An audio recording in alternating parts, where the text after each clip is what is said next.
Good morning. Morning Aussie time. Where are we? 6:30 tomorrow for most of you. 6:30 a.m. I've woken up to find all of the dark web, like the actual dark web stuff that I was downloading that someone sent me yesterday. Everything has timed out. Everything has failed. If you know of a stable way of downloading a large number of large files from Tor that resumes, let me know. I looked at it recently. It's not like a nice download manager or something. Using the Tor browser bundle, yeah, like, hit me up. Why can't it be like a torrent? It's reliable. Anyway, well, why can't, I won't say where people should drop it because there's a lot of stuff there. The game is over. G'day. Good morning. Wasn't really sure where to start today. Just while people are dropping in. It's a day of the week that ends in Y, so I've got Shelley's on my desk again. I am finding that these are Shelly Gen 3s. Got very confused. The Shelly Dimmer Gen 2 is in a large box, and then the 3 is in a smaller box, and then the 4 is in a larger box again. The 4 allegedly has a better radio, the Wi-Fi radio, than what is in the 3. The 4 also does Zigbee and Matter. So I've been putting some 4s in places where things are unreliable, but the constant rabbit hole of IoT is that there was, out of all of the, and I'll have a look at my list here, the 100 plus Shellys I have in the house, there was one, just one, that constantly wasn't working. And it's some picture lights. So they're just little lights above some pictures we have downstairs. It looks nice. This one Shelly wasn't working. I got all of my Wi-Fi and everything. In fact, I'll tell you how I fixed the Wi-Fi tomorrow. All the Wi-Fi very stable. This one Shelly wasn't working. So electrician over this week, changed that to a Gen 4. He's done that. He's put everything back together. And just as he's leaving, there's one Shelly not working, and it's another one in the same cavity that does lights that are much more important. And this is just the constant life of having an IoT house. The way I fix things. Newsy, good morning. Hope your evening, everyone else. Yeah, that's well. That's just the usual thing. The way I fix this is, I'm going to have a look at my IoT setup now. As you know, you may have heard of AI. As you know, it is a double-edged sword of good advice and terrible advice. And I have been trying to use ChatGPT to help me troubleshoot some of the connectivity of my Wi-Fi network. And I have learned a lot through the process. But there's a lot, it's the usual thing. It's like, you do something and it's like, hang on, this doesn't make any sense. You're absolutely right. That doesn't make any sense. Screw you, man. Thanks.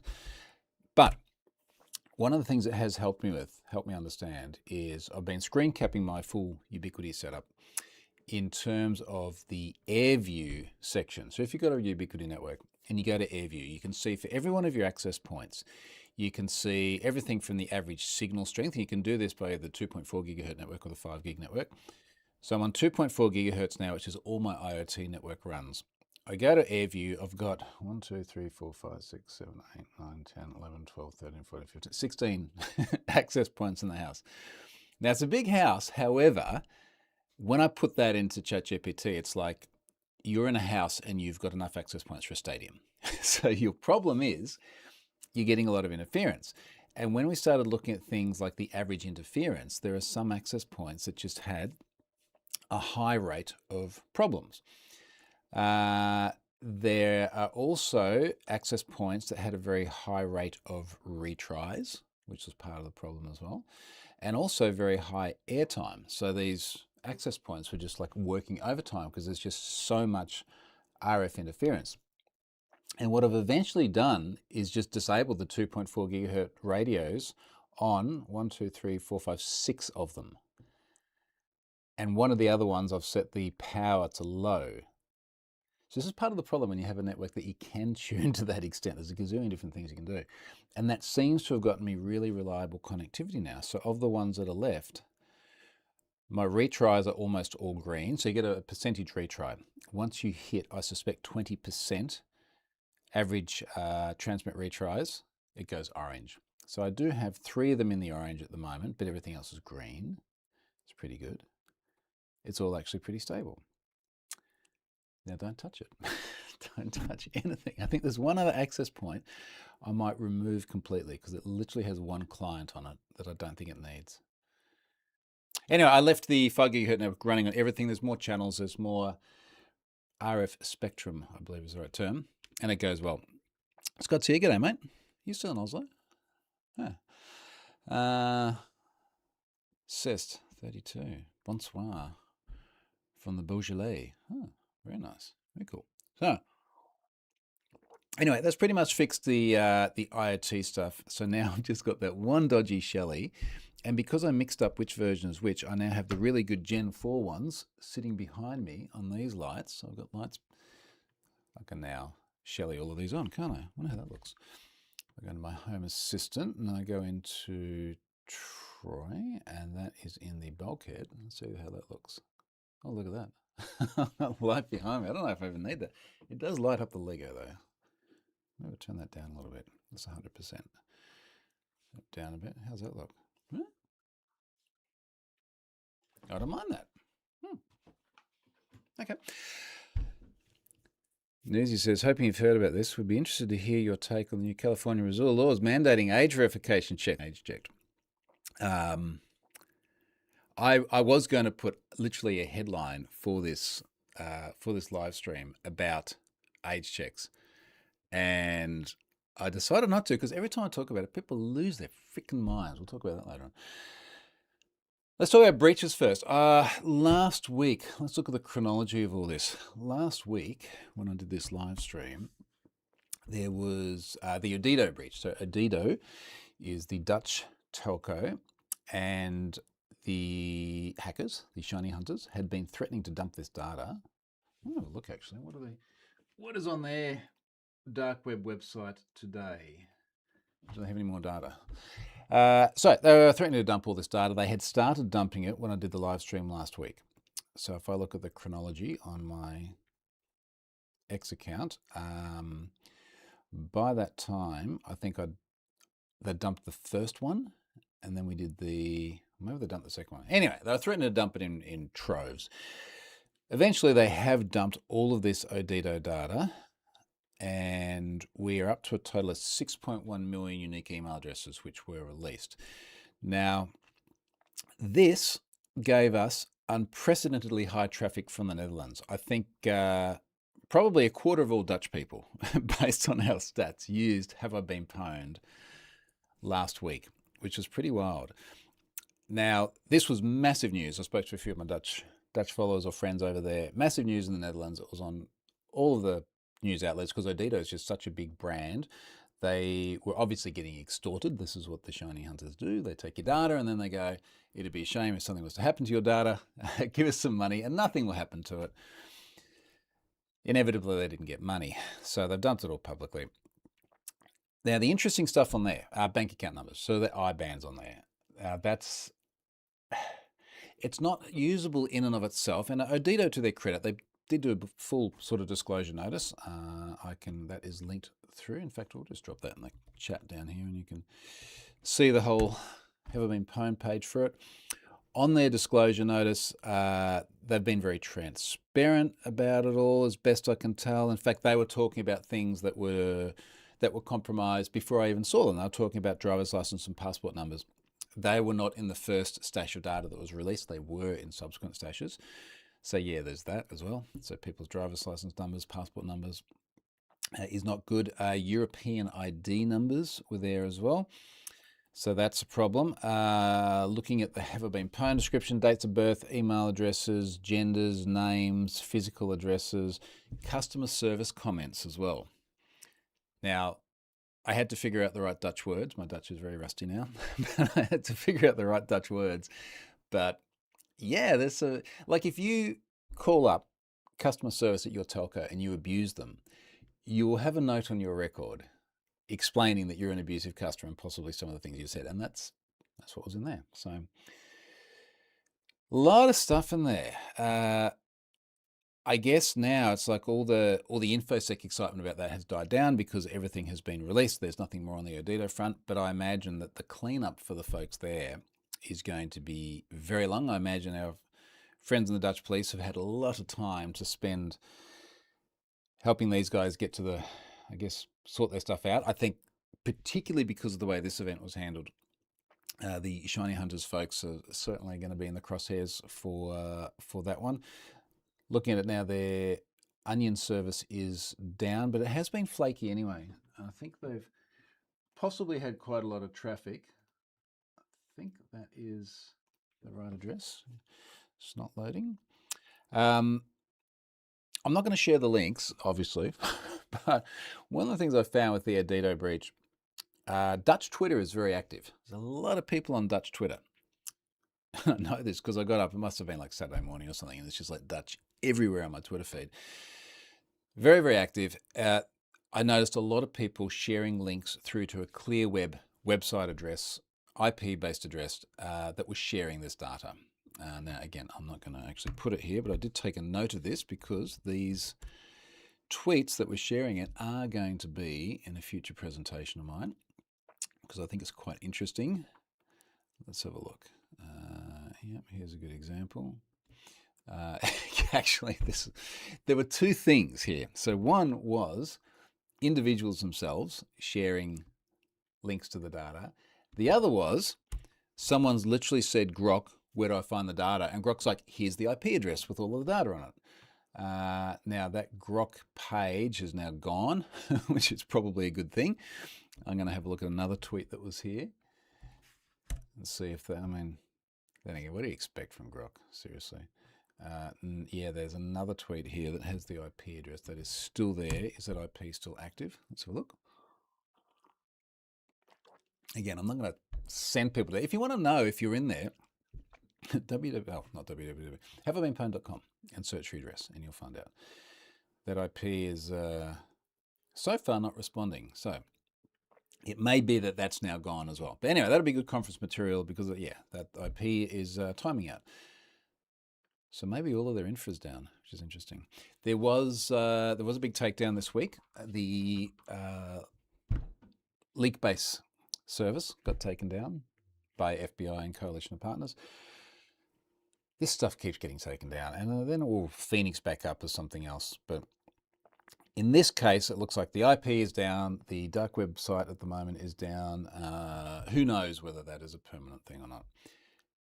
Anywho, that's Odido. So Odido, that was a really massive incident. We sent, I think, about 100,000 emails to subscribers. So the Dutch are also big on Have I Been Pwned. 6.4 million subscribers we've got now. Just ticked over the 400K level the other day, so that's cool. Odido was one of them. What else on here? KomikoAI. Basically everything, well, I hadn't heard of Odido either, if I'm honest. But all of these are a little bit abstract to me. KomikoAI, it's an AI-powered comic generation platform. Suffered a breach last week, exposed 1 million unique email addresses. Data included AI prompts and their mapping back to email addresses. Now, KomikoAI, let's just have a look at what the website says. Komiko.app. I'm going to drop this here in the chat for people that want to have a look at this. We're going through here. It's very like Japanese manga style comic art. And you can sort of get a bit of a sense that some of it's a bit sexy in that like Japanese comic art style. And then you look at the prompts. Now, of course, you got to know what to search for. But some of those prompts were, it wasn't like Moi AI level. Now, if you don't remember, Moi AI was September before last, where there were a bunch of very explicit CSAM style prompts in order to get the AI to generate imagery of child exploitation. It wasn't this level, the KomikoAI stuff, but there was a lot there that was heading in that direction. And of course, the thing that makes it interesting is that when you have those prompts and then you have email addresses next to them, how many people would not want their IRL identity mapped to the prompt?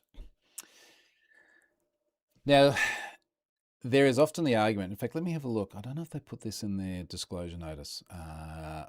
So they had a post on Discord, security incident. We want to inform our community that we have received a credible threat from an external actor, or attacker rather, claiming to have accessed Komiko's database. It looks like whoever got the data stood up a clear web website somewhere. I'm not sure if it was dedicated to this, but anyway, had a website and was publishing a whole bunch of information about this incident there as well. So they're trying to redistribute the data. This is another one of these like maximum harm style breaches. Attacker claims to have obtained user data, including ID, email address, and potentially user-generated content. Actually, user-generated content. Actually verifying the full scope. Good news, we don't store passwords.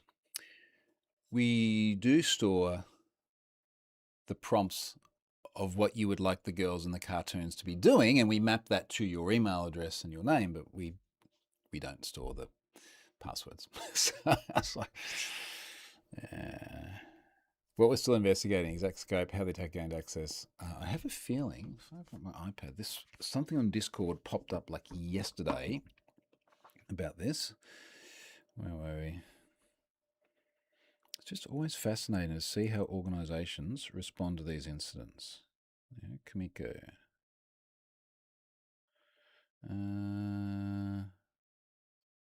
Yeah, here we go. This was yesterday, less than 24 hours ago. We're writing to inform you of a security incident that may have affected your user account. Yeah, and it's basically the same thing as the other day. What may have been accessed? Email address, user ID, user-generated content. What was not affected? Passwords, payment, credit card information. I constantly feel organizations are missing the things that are actually impactful for people. Credit card, for the large part, is not impactful. Because first of all, if you want to be PCI compliant, you're not storing the whole thing in any usable way anyway. Second of all, even if the whole thing does get compromised, then your bank picks up the fraud. It's a credit card. They give you back the money. Compare that to if your user-generated content gets compromised. So, focusing on the wrong things, I think. That was Komiko. Oh, now here's the other thing. So 22% of those email addresses were already in Have I Been Pwned, which means that 22%, at least 22% of the email addresses used to generate sexy AI comic book content were also used in other places. And then when I did a little bit of a sample set across them, it's all sorts of other places. It's not like, yeah, it was here and AI. It was loads of different places. So when the argument is made that people use disposable email addresses for services like this, some of them do, but a load of them do not. And I almost feel that when I see that comment, it feels a little bit like someone is trying to downplay the significance of the event by going, well, it's not real email addresses, but it is. So that was 22% of those. Oh, okay. Yeah, I did quote tweet this. And I can explain what was in here. I showed Charlotte this, and she was a bit shocked. And the prompt also has a video, which is about what you'd expect. I can read this. So here's the prompt, and it's mapped to a user ID, which then is a foreign key to another table which has the email address on it. So this is the prompt for the video. Orc, rough raping girl, fucking like rabbits, girl is submissive, moaning in pain. I cut off the rest of it, but I think you get the idea of the sort of content that's being generated there. And then there is a video. There's a link through to a video. I've chopped off the end of the URL there for obvious reasons. 720p, 16:9. All the data is in there. So that's the sort of content that was being generated. On that note, moving on. That was that one. Staying in the sexy side of things, Quitbro. Now this was frustrating for a few different reasons. Let's just start with the empirical data, the analytical review of it. Quitbro is a porn addiction app. Now, I'm not opening it up here, but it is an app for people trying to quit the porn, and their data was exposed, taken by someone, sent to me. It included 23,000, so it's small, 23,000 unique email addresses.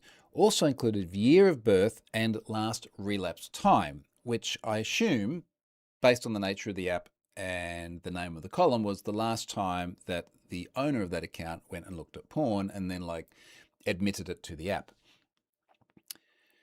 I tried getting in touch with this developer over and over and over again, because this is a rather sensitive thing. It is flagged as a sensitive breach and have I been pwned, because being in there would imply that someone has a porn addiction that they want to stop. So that's in there as sensitive. I tried the published email address. I think I tried them 2 or 3 times because the next app relates to the same publisher. I tried finding the developers and contacting them on LinkedIn, a couple of different guys. I tried asking on social. I think I tried contacting them via another social, but basically just outright ignored everything, which is a bit of a shame. 22% of those were also, just coincidentally, 22%, same as the, what was it, Komiko? What did I just say it was? Yeah, Komiko one. Also on Have I Been Pwned. So, similar sort of story. And then the next breach is from the same developer. Who was that developer? It was like Plain Tech or something like that. The next one's called Lovora. Lovora.app.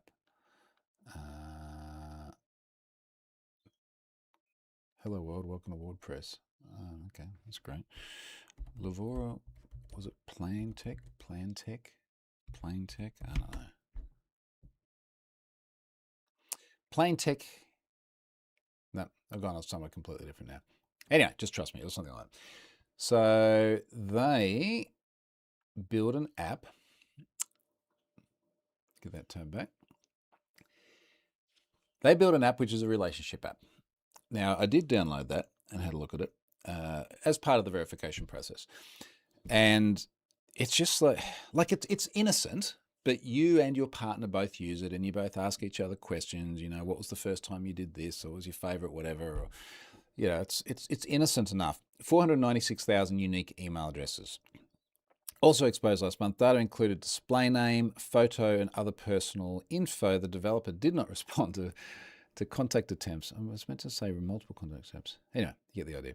12% already in Have I Been Pwned. Now, I got the sense that this is one of these breaches that's a little bit more, what's the right word? Localized.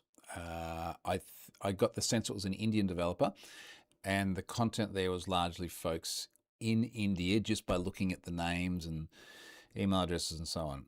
So that probably accounts for the very low percentage rate. I suspect culturally it might also account for just being ignored. I do find that happens a lot when I try and report Indian data breaches.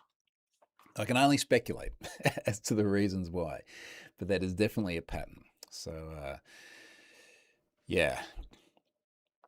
On that note, I won't name the company, but you know, we have this security.txt thing, right? So you have a website. In the .well-known directory, you put a security.txt file and you put all your security contacts in there so that if you have a security vulnerability or a data breach or something, people can get in touch with you and report it. I got spam to that email address the other day from a company running a data breach reporting website. and it was from like the marketing arm of this guy. Like, there are companies they're like proper companies, not like us, that have a whole business around this. And I replied to them and I went, because I'm like, it was a name I recognized. I won't say who it was. I replied to them and said, I'm probably not the person that you want to be spending data breach monitoring spam to. And they replied very apologetically. It's like, oh, you know, we didn't realize it was you, sort of thing. I was like, yeah, but also don't send spam to the email address in the security.txt. Like, that's a really, really bad look. Anyway, the point is that we get so much junk and noise about fake data breaches as well that it just makes it even harder when I'm trying to reach a company like this. Next one, Provecho, recipe service Provecho, allegedly, I had to say allegedly had 713,000 unique email addresses obtained earlier this month. Shouldn't that have been last month?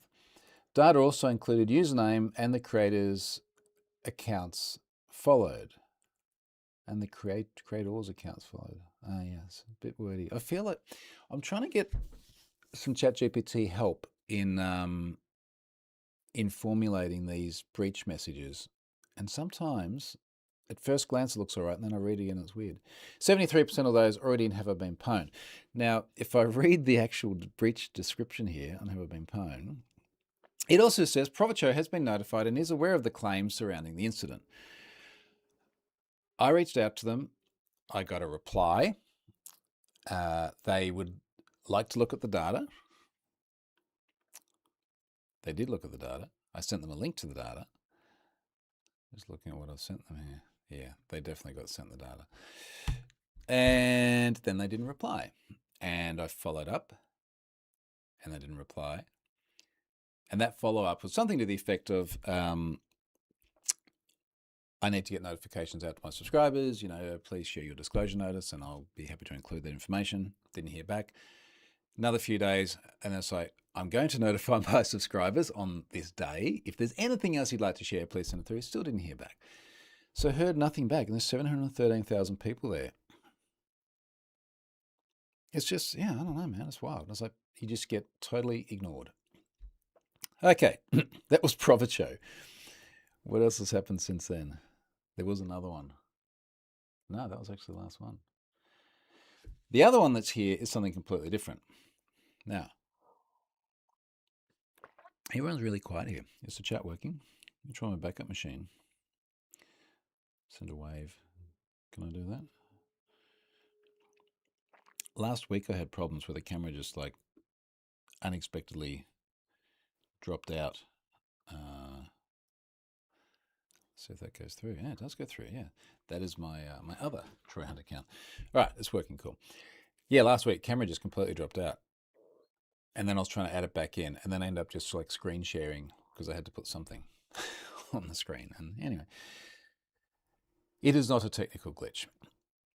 Okay, next thing here, I've had a bunch of messages in the last couple of days about Hunger Rush. So let's have a look at the Hunger Rush situation. When did I send this? I sent this 3 days ago. So people are getting emails from Hunger Rush. What does Hunger Rush actually do? I've got to get the URL right with no www prefix. Otherwise, what? Or is it with www prefix? Ah. All right, look at how messed up this is. Okay, URL 1 in the chat. Try that. Naked domain. You get a Cloudflare error message. URL number 2 with the www in front, and it works. That's some shitty misconfiguration. Hunger Rush, the POS partner behind every great guest experience. Yeah, show how great the experiences are at the moment. Transform your restaurant with a POS that's got your back, faster orders, smarter operations, better guest experiences. Okay, so they're building the technologies that sit behind POSs that are used in restaurants. Now, the customer experience at the moment is this. They're getting emails from support@hungerrush.com titled Important Security Concern. Now, this is a little bit confusing the way I read it, but this is from a Hunger Rush account. It appears to be passing DKIM and SPF and everything else and getting through to inboxes because I've had lots of people share this with me. But then it addresses Hunger Rush. It says, Dear Hunger Rush, you cannot ignore all my requests and expect me not to take malicious actions. See, this was very much the shiny hunters argument as well. It's like, it's not us that's the problem. It's you that's the problem for not engaging in discussion with us. You still have time. Every restaurant and customer of said restaurant's data, which is in the millions, is in jeopardy here, and I can't even get a response back. I don't think you're going to, mate, like not with this approach.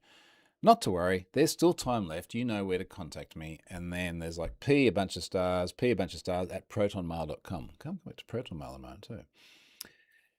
So that has gone through. That was a few days ago. They're sending follow-ups here now as well. This is from 2019 at hungerrush.com. DKIM, valid signature signed by hungerrush.com. Dear Hungerrush, you cannot ignore all my requests. I kind of can. And expect me not to take malicious action. You still have time. Every restaurant customer is in jeopardy here. What happens next is up to you. So this is the new bit. I would assume you're a company that wouldn't let millions of your customers unwillingly have their full names, emails, passwords, addresses, phone numbers, dates of birth, credit card information, which will be partial, and much more exposed over such a small amount of money. You know where to contact me, same email, or support.hungerrush.com, and then there's a number after which I assume is a ticket number. Yeah, it's classic ransom shakedown. And it's only going to end, well, it's a likely ending. First of all, HungerRush is not going to give you any money. They're probably not going to reply at all. They're probably already scrambling internally, figuring out how to deal with this, communicating with law enforcement and incident response teams and all the rest of it. And then I guess if this party follows through on the threat, it's probably going to appear publicly, and then it's going to be an have I been pwned and all the usual stuff. Let's have a look. If I just do a Twitter search for HungerRush right now,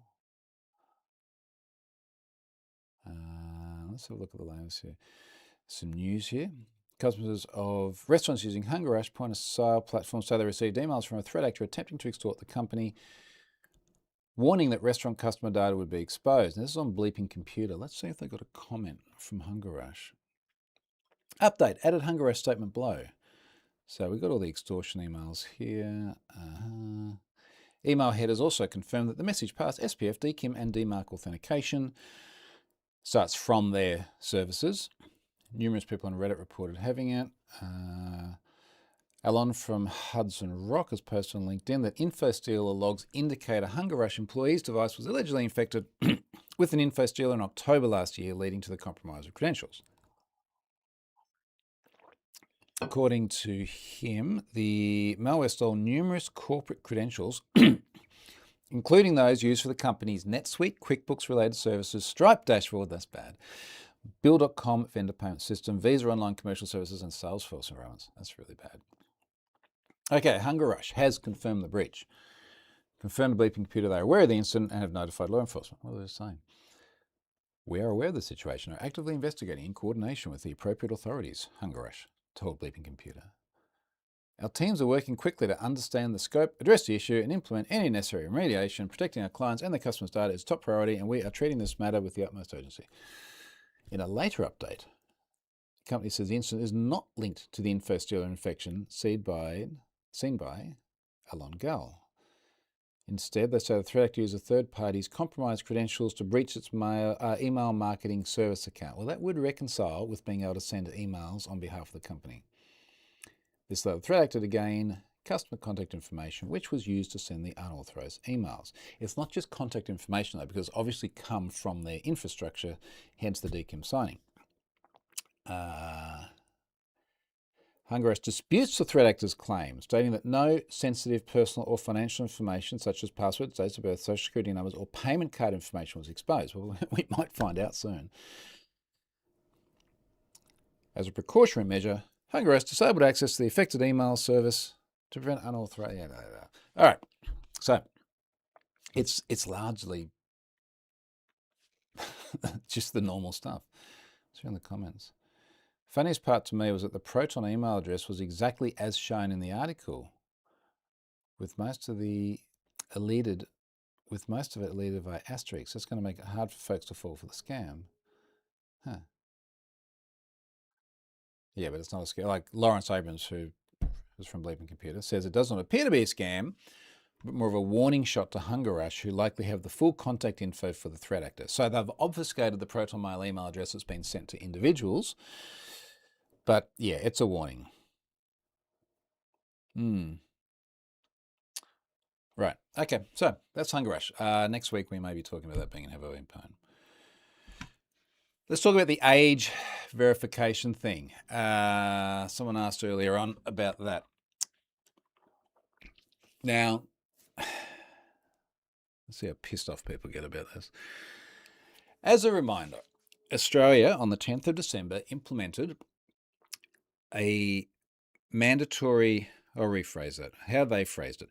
They implemented, according to our e-safety commissioner, they implemented a delay such that people under the age of 16 could not use social media until they turned 16. So in theory, you couldn't use it until you turned 13 because that was the minimum age under the terms and conditions of every one of these major services. And then Australia was like, no, you need another few years for a whole bunch of reasons. Now, just as a recap, and what I'll say before we jump into this is people get very emotional and very worked up about the two ends of the extremes. Save the children, won't everybody think of the children? The children are going to be molested online and everything else. And the other extreme, but what about privacy and anonymity, and you can't age check people and everything should be, your parents make up their own decisions, so on and so forth. Two really, really polar opposite extremes, and they're both going to be wrong. Okay, the truth and the reasonable ground is going to be somewhere in the middle. It always is. Each end of an extreme argument is always wrong in one way or another. So Australia said you got to be 16, and a lot of the reasons behind it, I'll give context. Our son is 16. He's gone through this. Our daughter is 13. She's well and truly in scope of this. So our experience is our son, who got social media on his 13th birthday, managed it all pretty well. There's never anything that really worried me about him on social media. I think it was fine. Our daughter has had a lot of trouble putting it down. Social media by its very nature is very, very sticky. That constant picking up the device, looking at the phone, checking in, Instagram, Snapchat, the biggies for the kids, kids these days. Very, very sticky stuff. She's had a lot of trouble managing her screen time to the point where it's required parental intervention, which can include hard controls, literally putting screen time on the device, and soft controls. Put your phone down, go outside and play, or something to that effect. We see a huge amount of marketing being very influential on her. The amount of stuff teenage girls in particular get marketed to around things like beauty products is freaking insane. And that sets a lot of expectations on behalf of her, which puts a lot of expectations on Charlotte and I to then get her products that I don't understand. Mind you, I don't understand most of the products in Charlotte's cabinetry either. However, for a 13-year-old who hasn't yet developed the maturity or the sense of things like value and money and where you should be buying stuff and perhaps holding back a little bit, it puts a lot of pressure on someone of such a young age. What I haven't seen being problematic with her, but has well and truly been raised by our e-safety commissioner, by our Prime Minister, and I think is just plain freaking obvious, is that social media also has a lot of problems with bullying. Social media also has a lot of problems with stranger danger. And again, we haven't seen either of these. In fact, I said to both the kids, have you ever been approached by someone, particularly say for my 13-year-old daughter, have you ever been approached by someone who is probably going to be an older guy, like trying to groom kids, or something to that effect? Never had that problem. But it does exist. Clearly it exists. We know that. And when you're 13 as opposed to 16, your ability to deal with those sorts of circumstances is fundamentally different. Your ability to deal with seeing porn, gore, mature concepts, other things, which are extensively over social media. I tell you what, the amount of stuff on X. I can't remember exactly what it was, but I just remember how we felt when we saw it. We're watching a video about, I don't know what it was, because scrolling through my X profile. You know how the video finishes, and because it wants to be sticky, which again is part of the problem, it just goes on the next video. And we went from something that was very on brand around, it was InfoSec or something to that effect, to something that was very sexually explicit. And Charlotte and I both just sitting there. I think we're eating our lunch. We had the iPad on the bench, and it's like, oh wow, okay, I did not see that coming. So the exposure of that to 13-year-olds is obviously a concern. Now, in our particular case, I feel that we have a 13-year-old who is on balance able to deal with all this stuff. And in part, it's because of what I do and the fact that throughout her entire life, the dinner time conversation has been everything from scams to predators to bad stuff that happens online. She has been to so many different conferences and events and been surrounded with other people who talk about the same sort of stuff. She has, to put it bluntly, a massively unfair advantage over all her friends who've got no idea about any of this stuff. What I find fascinating, and Scott and I have had this chat many times before as well, what I find fascinating is she has friends whose parents will not let the daughter, say, take the tram in the middle of the day as a teenager. And depending on where you are in the world, you may have been doing that for many, many years by the time you're a teenager. Something very benign and simple. But no problems giving them the phone and social media and go and sit in your room unsupervised and do whatever you want. And that's nuts. So I understand that there are some really good reasons to legislate against giving 13-year-olds access to social media. One of the big reasons as well is that there is a huge problem with peer pressure. And what I do agree, it's a lot our Prime Minister says I don't like, but what I do agree with, one of the points you made, is that this is designed to take the pressure off parents. Because if the kids lose access to social media, then the pressure comes off the parents, because the parents are like, what can I do? You've literally been blocked. How are the kids going to get around the block? And we'll talk about these verification methods in a moment. Takes a lot of pressure off parents, many of the parents who have no freaking idea what the kids are doing with the technology, nor what a lot of the risks are. And again, I don't have a problem with that. And I think we've got to separate the objectives of our government here in Australia and this particular ban. And I caveated all that carefully because there's a lot of other stuff happening with ages in other parts of the world as well. We've got to be conscious about that and recognize that there are very good reasons for this. I don't think they're all good reasons. I think on balance, if I had it my way, my daughter would still have access to social media. But I can understand how we're in this situation. Now that then creates the next problem, which is where everyone's losing their mind. How do you make sure someone's over 16? Now, if you're in the UK, you guys in particular are losing your freaking minds over this. Please have a look at how it's happening in Australia, and you might be able to calm down just a little bit. One of the sentiments that I keep seeing raised over and over and over again is that you can only verify that people are 16 years old by IDing everyone.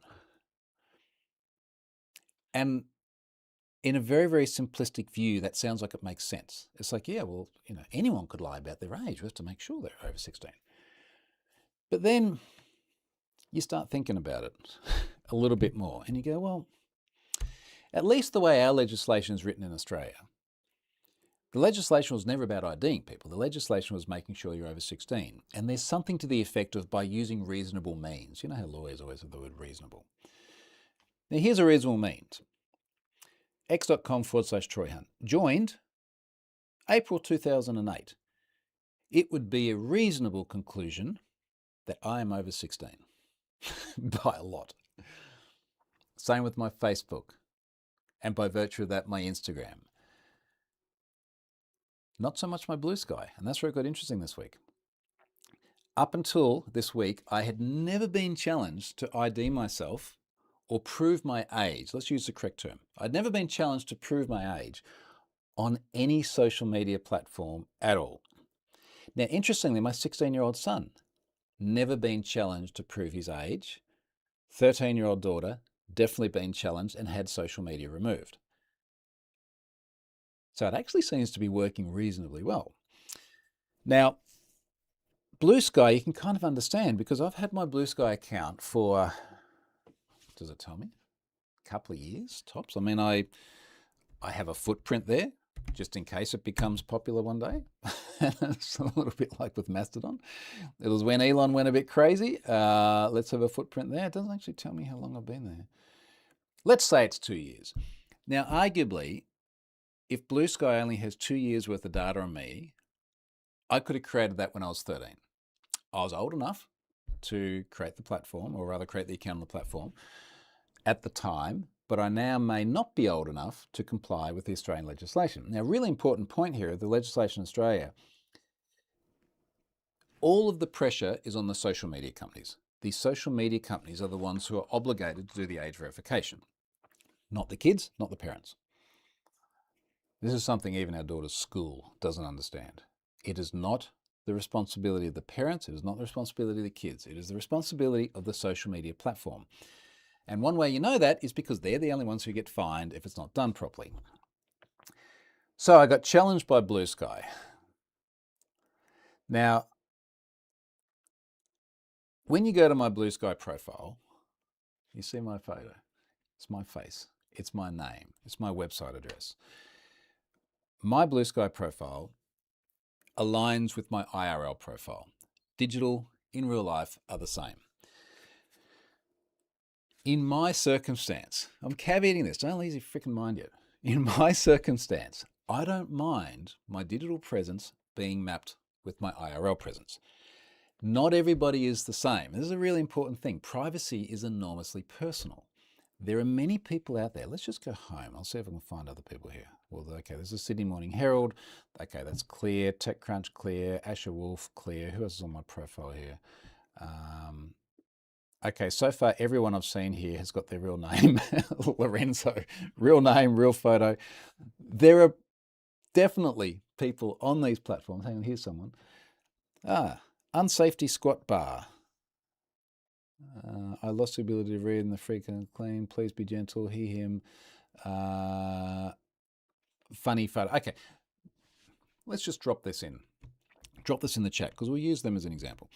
This person may not want to be identified, and that is absolutely fine. And this is where we have a gap in the whole age verification process. But let's just go back to my experience. So I got challenged and it said, look, there's 3 different ways you can verify your identity. There's uploading an ID, there is doing a face scan, there is adding a credit card or verifying via a credit card. Now, it's a really difficult challenge. So first of all, just again, calm down, take a step back.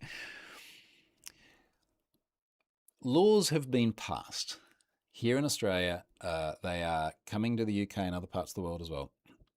Laws have been passed here that require social media platforms to ensure with a reasonable degree of confidence that you are 16 or older.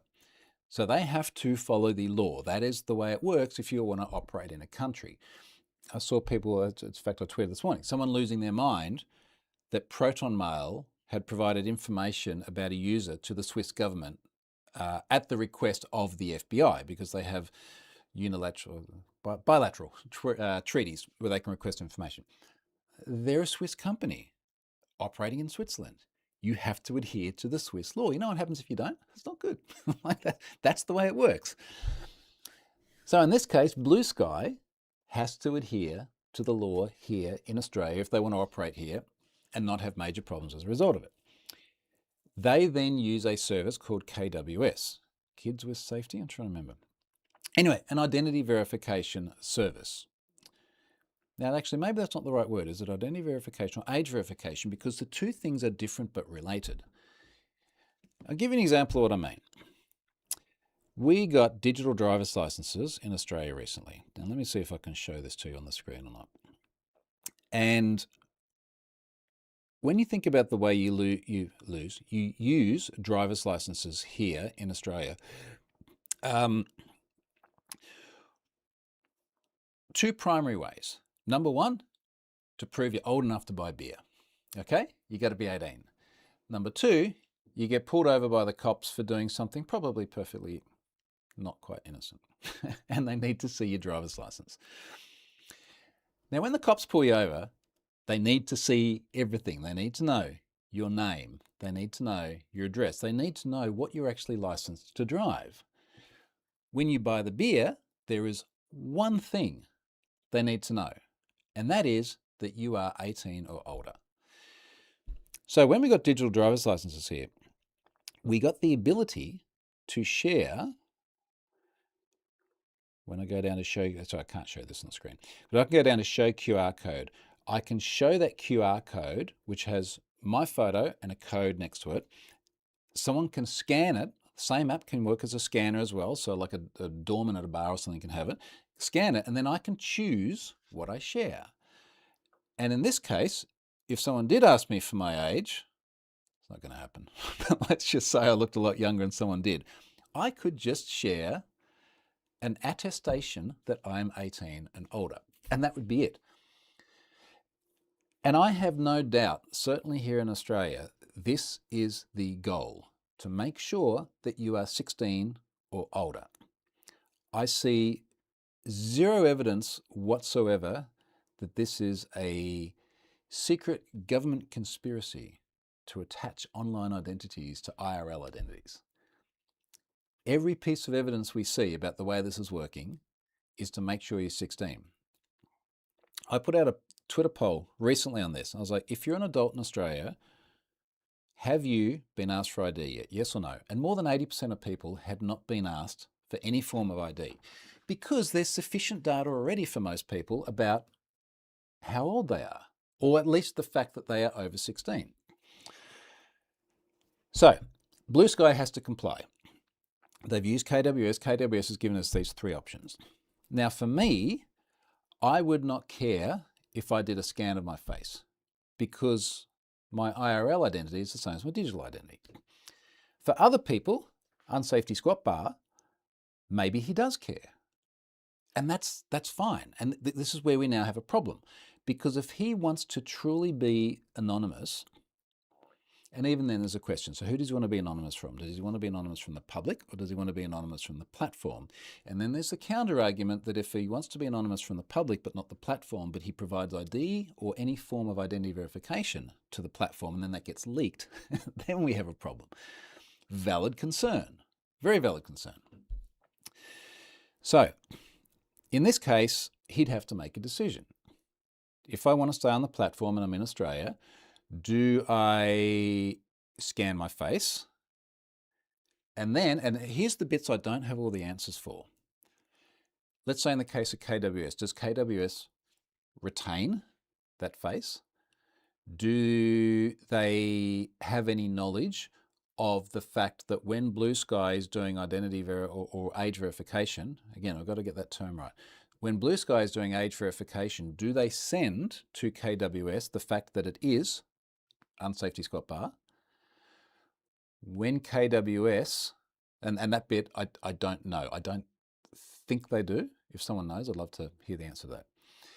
When KWS does the verification, does KWS send anything back to Blue Sky that could identify the person? Now, I did credit card verification because I was just kind of curious how it worked.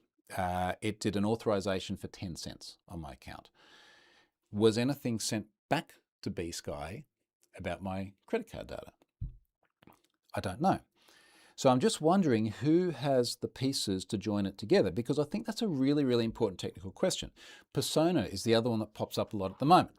Persona has been in the news a lot because someone literally found some source map files in public client-side code.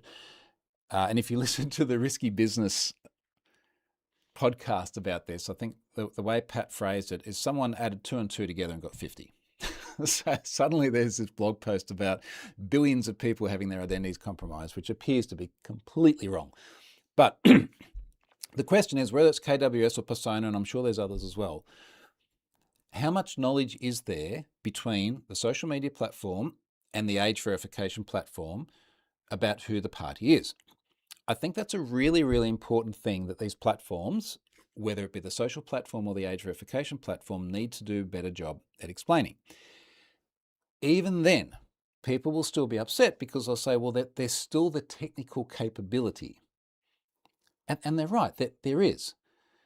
This is not perfect by any means. I think where the solution might be, and someone touched on this a little bit earlier on, this was Newsy. Newsy says, hoping you've heard about this. We'd be interested to hear your take on the new California and Brazil laws mandating verification checks on all operating systems. I think there's a big opportunity, and I know that Apple's doing something to this effect. I believe, is it the UK or EU or both? Who knows? Around being able to do age verification, which can then be passed through to external apps. At some point in time, you've got to trust something. And normally the device you have in your pocket is the one you trust. That's the one that's got your photos on it, that's got your email on it.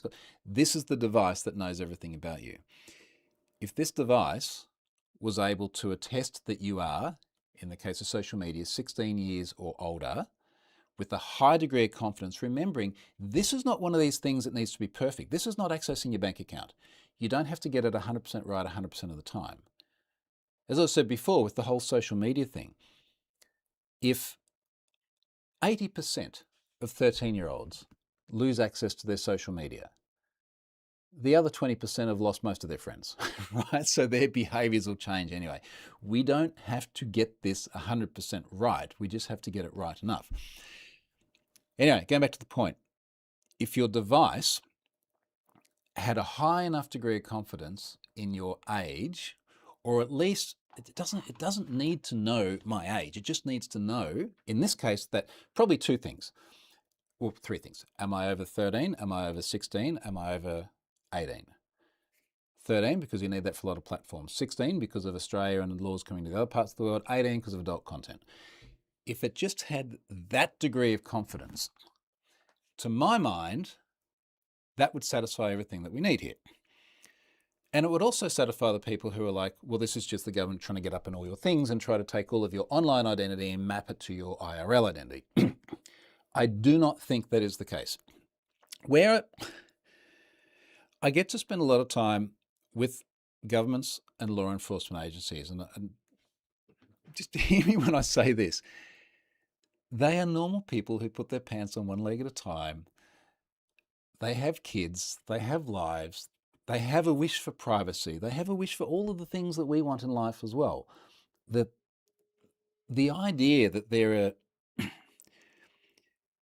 these folks within the government who all they want to do is take everything away from people in terms of anonymity and privacy as some massive conspiracy is just nonsensical. It's absolutely nonsensical.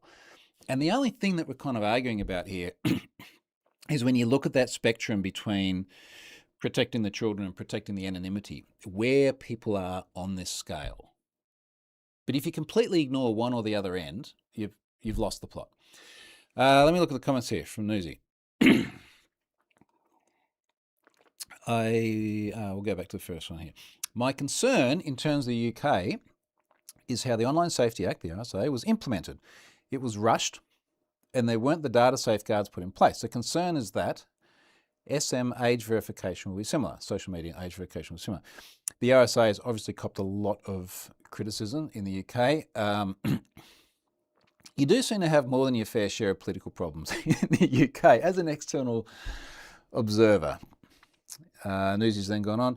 I wasn't asking about web age verification rather than your California law mandating it at the operating system, user account setup, and share it with the OS developers. Again, I think if you could, I don't think identity verification is the thing that is needed, and I'm not sure what that legislation entails.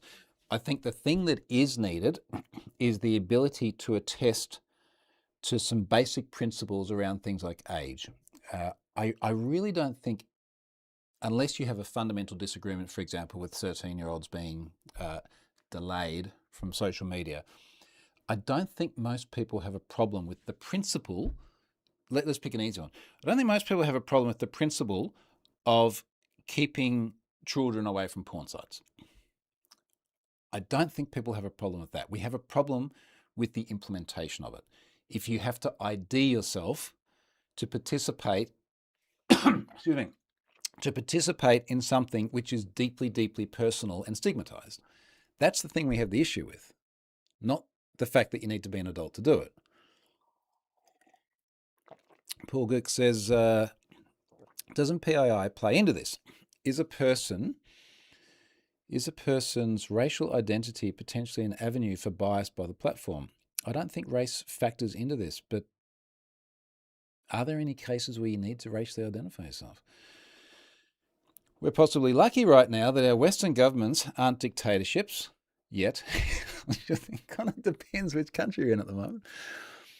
But parts of the world, people have legitimate reasons to be anonymous and be able to criticize their government. The challenge that we're having here is anonymity and the right to privacy versus the attestation of an age. And really, most of where people are getting upset at the moment is when there's frankly quite reasonable expectations around being a certain age to use a service, but we don't have good implementations to just do the age attestation. And the solution for that ends up tying IRL identities. I think it'd be a good question to, I don't even want to ask anything on social at the moment because people lose their minds, but I think a good general question for people when you're thinking about this is my problem the age gate, or is my problem attaching the IRL identity to the digital identity? So do you have a problem with, in Australia, needing to be 16 to use social media? Maybe you do, but I suspect you don't have a strong enough view on it compared to effectively decloaking everyone using the internet. Or conversely, like I said just before, do you have a problem with needing to be 18 to look at porn? And I don't think that that is the thing people have the problem with. And all we're doing here is we're talking about what is the right mechanism to use to try and get the best of both worlds, to keep the kids off the porn, and yet we know there's lots of other ways you can get it. That's kind of a parallel point. But can we do that in a way where we keep kids away from the things we don't want kids using, but we also keep privacy and anonymity? And that is the challenge. And I think the operating system really might be the best bet we have at doing that. In part because there's just so much personal stuff here. Now, people then go, what about whistleblowers? Well, we have lots of mechanisms. First of all, we have PGP. We have encryption mechanisms. And then we have Signal, and we have Telegram, and we have a gazillion other encrypted chat platforms. We have lots of other ways of people who genuinely want to blow the whistle on something communicating anonymously via mechanisms that have no age gates or no challenges at all there. So I don't think that's the issue. I think it's the folks like Unsafety Squat Bar, who in the current model, I understand why they would be concerned about the age verification mechanisms that Blue Sky presented me this week. Anyway, the last thing on that is I just kind of hope, let's just have a look at some of the comments, and I'll put this in context of why this is just becoming a bit of a bugbear for me. Where is it here? All right, so I've got this thread here where I've talked about KWS. KWS is Kids Web Services, is KWS that did the verification here. And, I'll just drop the thread in here, and if you feel like reading it, go and have a look. But you'll see it's almost vitriol. I've muted more people in response to some of this age verification lately than I think I have for anything else.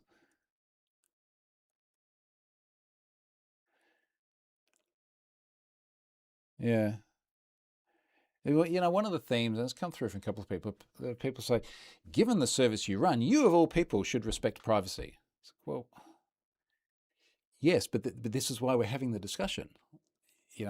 How can we get that balance? It is not privacy at all costs. It's got to be privacy in a way that is compliant with the law, because these platforms want to keep running, and also finding ways to do privacy and still recognizing that I want my 13-year-old daughter to have privacy. But frankly, when you look at the broader picture and all her friends as well, I'm quite okay that she doesn't get social media for another few years. I'm okay with that. Last thing here, Paul says, the UK OSA was poorly implemented. Parents should have easier options for DNS gating their home, internet, or child's devices. Last thought here. Assuming you're a parent and you've got kids and this is a topical thing for you, ask your kids, friends, non-technical parents how they'd go about DNS age gating what was the term used? DNS gating their home internet or child's devices. Someone in the thread yesterday was like, parents should, particularly parents today, like I was born in the 70s. I grew up around technology. I had the internet. I first got on the internet when I was 18. The argument is that people my age should be pretty tech savvy, say compared to my parents' age. That is not my experience at all. When I see what the parents of my kids' friends do with technology and the way they use it and their lack of understanding, they have got no freaking idea what they're doing. They definitely don't have as much idea as their 13-year-old kids, almost without exception. So this again is why we can't rely on parents alone to get this right. Anyway, we'll see. I have hope that we can do it in a privacy-preserving fashion at the OS level. I think that's our best chance. All right, folks, I'm going to wrap it up there.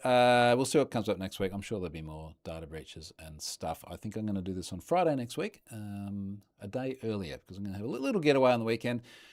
I may talk about that more on Friday. We'll see how we feel. Thanks, folks. See ya.